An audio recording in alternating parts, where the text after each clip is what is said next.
Hello students, स्वागत है आप सबका स्टडी केम कैंपस में। और आज का टॉपिक है one word substitution. One word substitution एक बहुत ही इम्पॉर्टेंट टॉपिक है इंग्लिश ग्रामर में। और जो भी लर्नर्स यहाँ पे compete कर रहे हैं और कंपटीशन की तैयारी कर रहे हैं, चाहे वो कोई भी एग्ज़ाम देख लीजिए ऑल इंडिया लेवल पे, एसएससी एग्ज़ाम्स देख लीजिए, बैंकिंग एग्ज़ाम्स देख लीजिए, आपको हर एक एग्ज़ाम में वन वर्ड सब्स्टिट्यूशन से क्वेश्चन तो ज़रूर मिल जाएंगे। तो आज इस वीडियो में बने रहिए और मुझसे सीखिए कैसे आप वन वर्ड सब्स्टिट्यूशन का हल निकालेंगे। लेकिन उससे पहले मैं फिर से और एक बार आपको रिमाइंड कराती हूँ, अगर आप ऑलरेडी जानते हो वन वर्ड सब्स्टिट्यूशन क्या है, कि वन वर्ड सब्स्टिट्यूशन होते क्या है और इसकी ज़रूरत ही क्या है।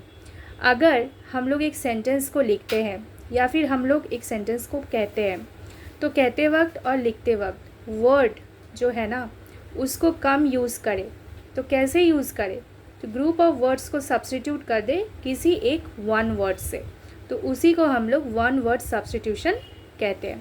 सब्स्टिट्यूट करना मतलब एक के जगह पे दूसरे को यूज़ करना, मतलब group of words, group of words substituted, ये तीनों चीज़ याद रखना है, ठीक है। Group of words substituted with one word. अब देखिए और एक चीज़ मैं यहाँ पे आपको सिखाती हूँ, ग्रुप ऑफ वर्ड्स, ठीक है। बोलिए यहाँ पे ईज होगा या आर होगा? ईज होगा, ठीक है। Group of words is substituted with one word, okay. अब देखिए यहाँ पे जो ये मैंने आपको बताया, कमेंट पे लिखिए ये क्या है। ये भी आपके एग्जामिनेशन का पार्ट है, ठीक है, कि हमें एग्जैक्टली कहाँ पे क्या वर्ब यूज़ करना है, सब्जेक्ट के बाद कौन सा वर्ब मुझे यूज़ करना है, इसकी भी पूरी नॉलेज अगर आपके पास नहीं होगी तो आप तो एरर करेक्शन कर ही नहीं पाएंगे। समझ में आ रहा है आपको? तो चलिए आज हम लोग सीखते हैं वन वर्ड सब्स्टिट्यूशन। और यहाँ पे जितने भी क्वेश्चंस मैंने लिए हुए हैं वो सब PYQs है, ठीक है, एसएससी एग्ज़ाम्स के PYQs है। तो सबसे पहले आप देखिए जो फ्रेज़ मैंने यहाँ पे दिया हुआ है, क्या है? A thing fit to eat, a thing fit to eat, ठीक है। मतलब कोई भी ऐसा खाने का पदार्थ जो आपके लिए फिट है, जो आप उसे खा सकते हैं, तो उसे हम लोग सब्स्टिट्यूट करेंगे किसी एक वर्ड के द्वारा। तो उस वर्ड को हम लोग कौन सा वर्ड कहेंगे, ठीक है। तो चलिए 4 ऑप्शन दिए गए हैं। एलिजिबल, एलिजिबल पहले ही हम लोग क्रॉस कर देंगे। क्यों? क्योंकि एलिजिबिलिटी क्या होता है? एलिजिबल से एलिजिबिलिटी आता है, ठीक है। देखिए एलिजिबल हम लोग किस लिए यूज़ करते हैं? क्वालिफाइड टू डू, है ना, मतलब आप किसी चीज़ के लिए क्वालिफाइड है करने के लिए।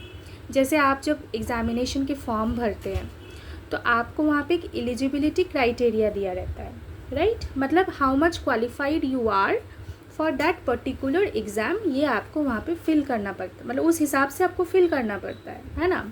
एज होता है, काफ़ी सारी चीज़ें होते हैं जो आपको फॉलो करके फिर फॉर्म को फिल करना होता है, ठीक। तो ये एलिजिबिलिटी वाला वर्ड तो थिंग फिट टू इट के साथ आ ही नहीं रहा है, तो ये तो पहले ही क्रॉस हो जाना चाहिए। फिर देखिए एक वर्ड है क्योरेबल, है ना, क्योरेबल। अब ये वर्ड क्योर से आया है, ठीक है, क्योर मेन वर्ड है, क्योर से क्योरेबल आया है। अब ये क्योरेबल क्या है? देखो ये क्योरेबल एक डिजीज़ के साथ मिलता जुलता एक वर्ड है ना, मतलब आपको अगर कोई रोग हुआ है, ठीक है, आप उसको डायग्नोस करते हैं, फिर उसको क्योर कर लेते हैं, ठीक है। तो ये क्योरेबल मतलब ठीक करना, मतलब क्योरेबल मतलब क्या हो गया? फिर क्योरेबल मतलब हो गया कैन बी फिक्स्ड, मतलब can be healed, can be healed. तो ये भी तो होना नहीं चाहिए, ये भी क्रॉस हो गया। तो बचा क्या? एक तो बचा डाइजेस्टिबल और एक बचा एडिबल।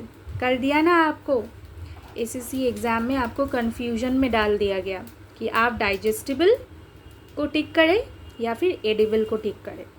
अब देखिए इसमें भी आपको मोर परफेक्ट, ठीक है ना, जो एकदम परफेक्ट है उसी वर्ड को चुनना है, नहीं तो आपका मार्क्स तो चला जाएगा।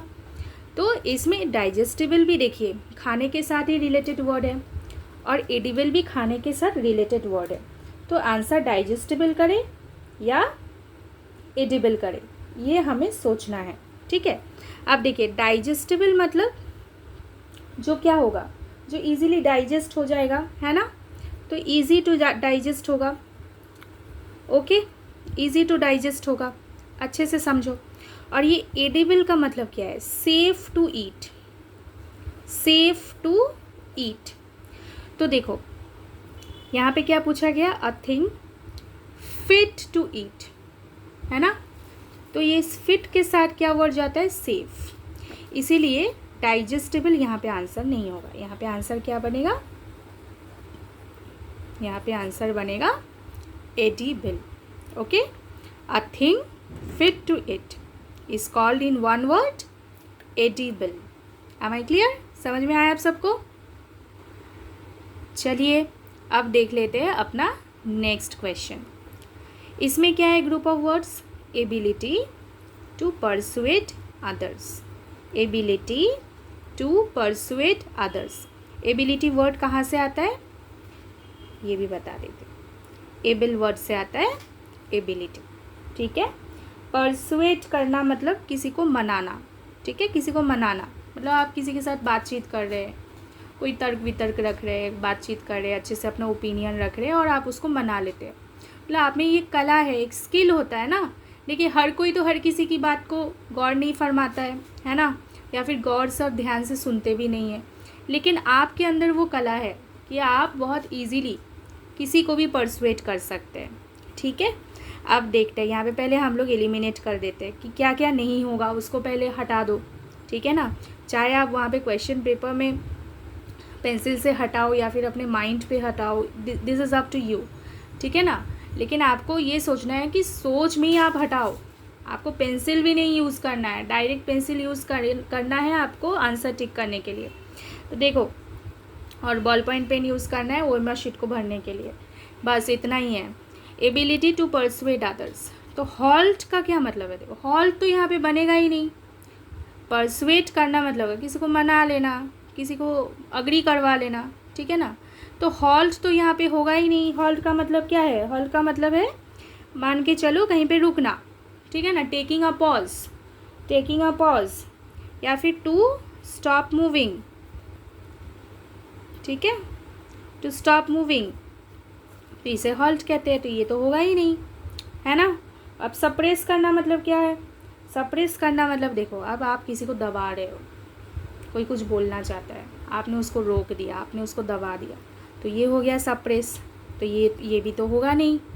फिर देखो आउटरेज, रेज, रेज मतलब एंगर, आउटरेज मतलब भड़ास निकालना, ठीक है ना, बैड रॉन्ग, मतलब आप ऐसा कुछ कर रहे हैं कि आपका एंगर निकल रहा है उससे, ठीक है ना, आउटरेज।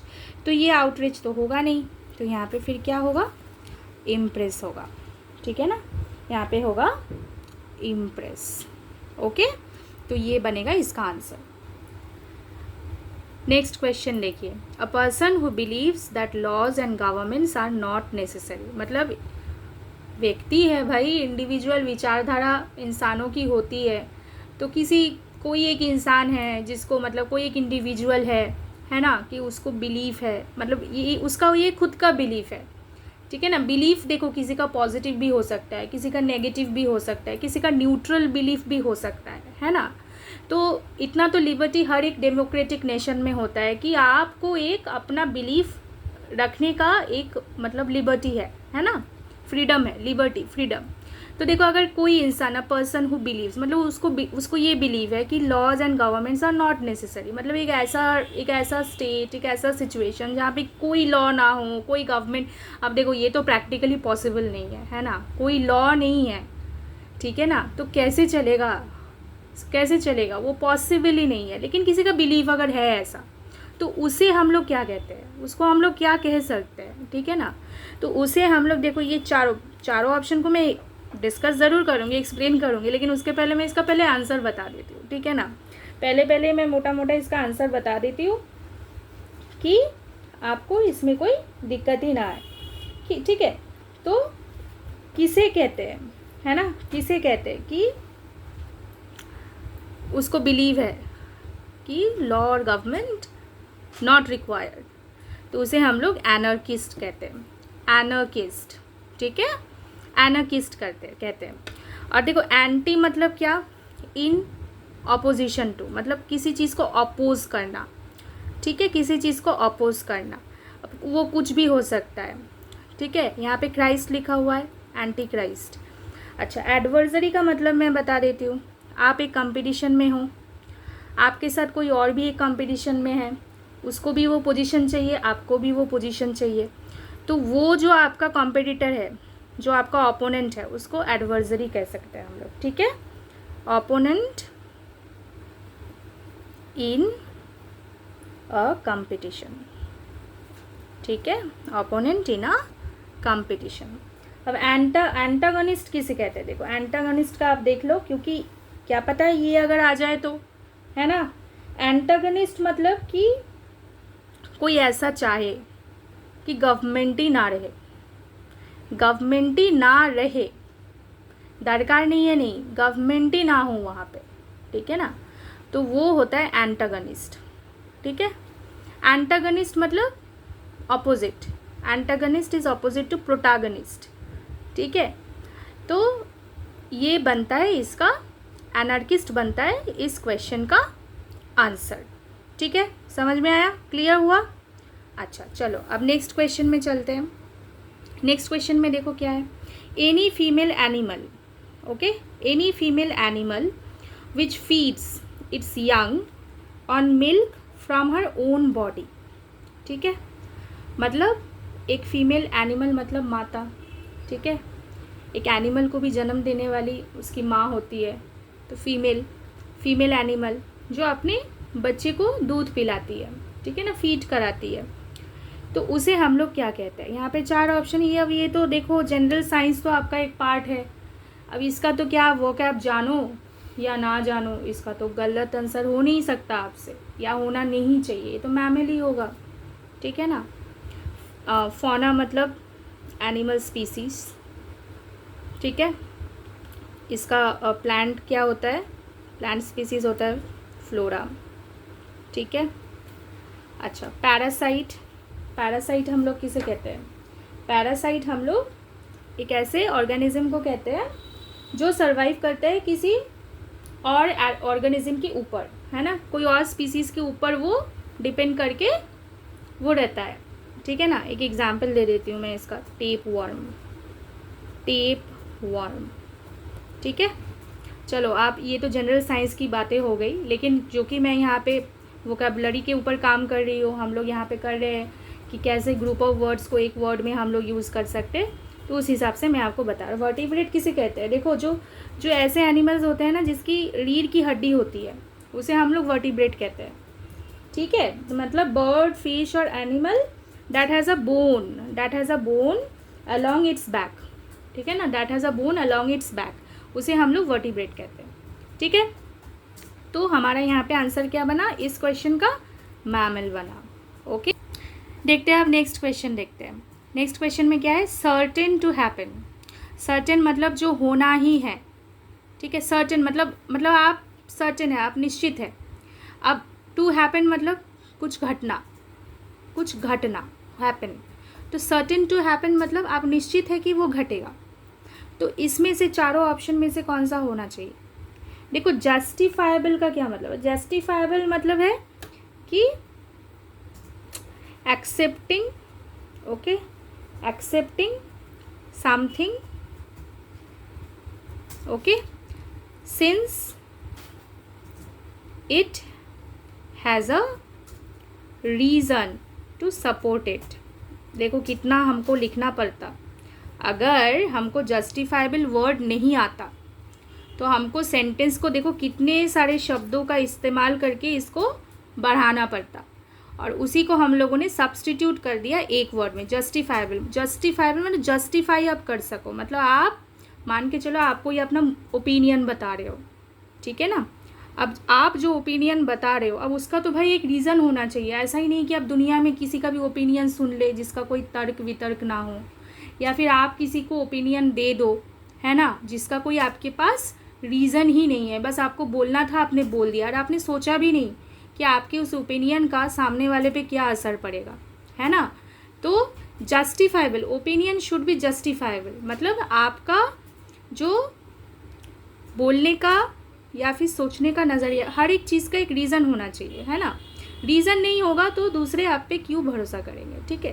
तो जस्टिफाइबल उसमें होता है। इंडिस्पेंसिबल, देखिए इंडिस्पेंसिबल मतलब एब्सोल्यूटली नेसेसरी, जो एकदम मतलब जिसको छोड़ के, मतलब जिस बात को छोड़ के होगा ही नहीं, इंडिस्पेंसिबल, ठीक है। अब कन्वर्टेबल का मतलब क्या है? टू बी चेंज्ड into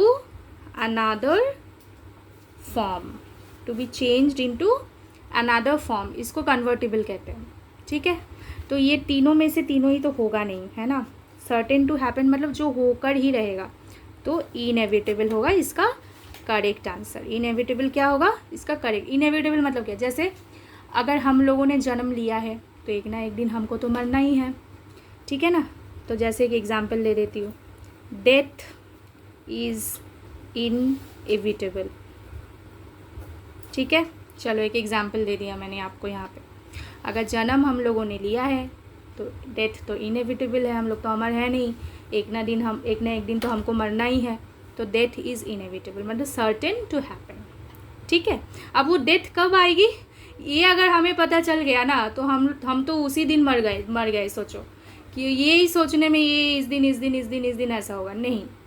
आपको ये एक जनरल ट्रूथ है, ठीक है ना। सबको पता है कि जो जन्म लिया है वो मरेगा, लेकिन वो कब मरेगा अगर ये जान लेना, तो उसके लिए तो सोच के वो मर जाएगा, ठीक है ना। तो वो अलग बात है। तो इनएविटेबल यहाँ पे आंसर बन गया। अब देखो next question, a person who hates and avoids other people. Okay, person who hates and avoids other people मतलब एक ऐसा इंसान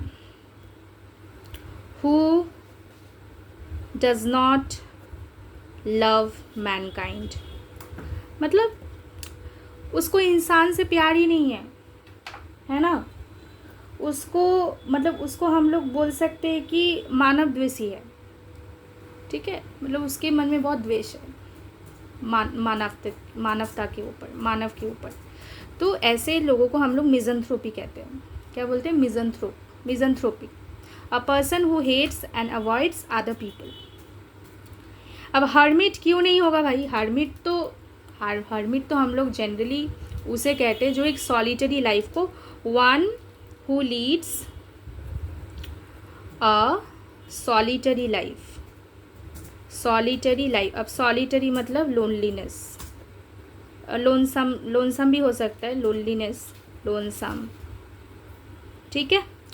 तो हर्मिट तो यहाँ पे होगा नहीं। अब परवर्ट मतलब क्या? देखो मतलब